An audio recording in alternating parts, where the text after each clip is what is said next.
We all have flaws and times when we falter. Often at times like this, we need love and support the most. For ski cross racer Chris Del Bosco, his difference maker was his sister Heather. She played a pivotal role when his life was on the path to failure. His Olympic dreams, a distant memory.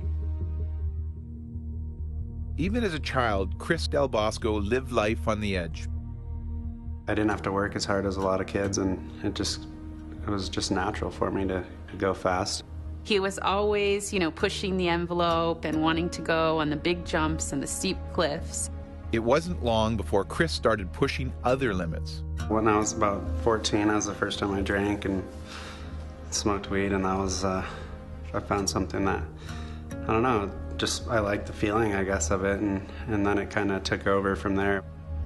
I would sort of cover for him, and then while my parents are lying awake at night, I'm lying awake at night thinking, is he ever going to come home tonight?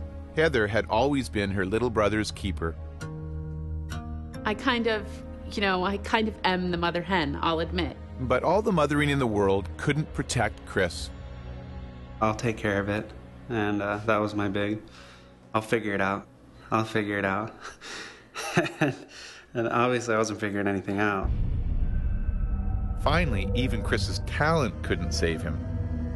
When I was 17, I was suspended for 2 years from Alpine because I failed a drug test at U.S. Nationals.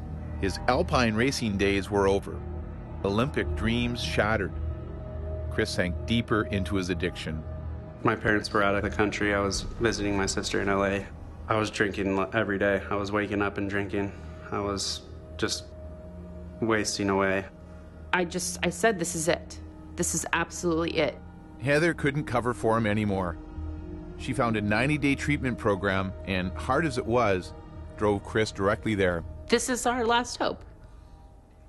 Either he'll go and he'll stay, and he'll come out, and maybe, statistically, you can go to those types of programs and come back and still have some relapses.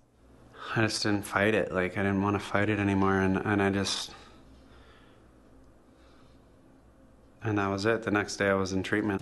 This is a pivotal race for Chris Del Bosco. Rehab was a tough training camp for Chris, but he made it through. A dual citizen, he's now racing for Canada. He's clean and sober and seizing a second chance to make his Olympic dream come true. I have a different outlook on it now, and I'm maybe willing to sacrifice more. And it's amazing to have a second opportunity. I finally understand what Mom meant when she always yelled at us and said, "I'm not a short order cook." I like that he knows that he can call me and ask me to help him with anything. She's someone I can count on no matter what, anything good or bad, she's there. I think that's important for someone to have someone like that in their life.